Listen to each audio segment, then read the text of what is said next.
ఎట్టకేలకే permission. Dwarampudi ఇలాకాలో Janasena అధినేత power star Pawan Kalyan పర్యటన సర్వత్రా ఉత్కంఠ. నేడు కాకినాడ సిటీలో జనసేన అధినేత పవన్ కళ్యాణ్ పర్యటించనున్నారు. కాకినాడలో పవన్ పర్యటన కోసం నెల క్రితం పర్మిషన్ అడిగినా కూడా పోలీసులు ససేమిరా అన్నారు.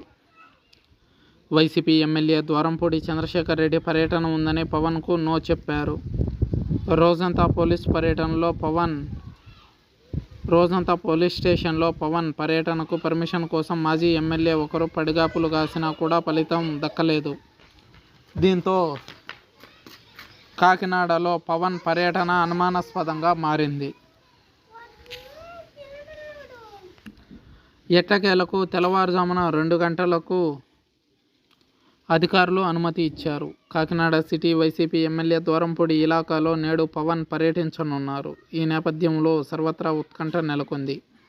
ఆంధ్రప్రదేశ్ ఎన్నికలకు 1-2 రోజుల ముందు కూడా వైసీపీ అధికారాన్ని అడ్డుపెట్టుకుని ఆటలు ఆడుతోంది. అధికారులు పోలీసులను ఇష్టానుసారంగా వాడేస్తూ తమకు కావాల్సింది జరిపించుకుంటోంది. మరీ ముఖ్యంగా జిల్లాల్లో, నియోజకవర్గాల్లో అయితే వైసీపీ ప్రజాప్రతినిధులు చెప్పిందే వేదం అన్నట్టుగా తయారైంది పరిస్థితి.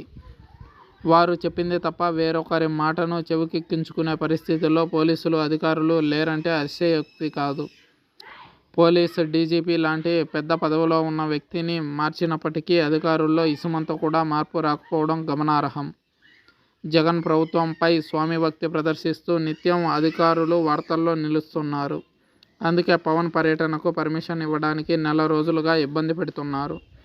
చివరకు ఇవాళ తెల్లవారుజామున కానీ వారికి కనికరం కలగలేదు.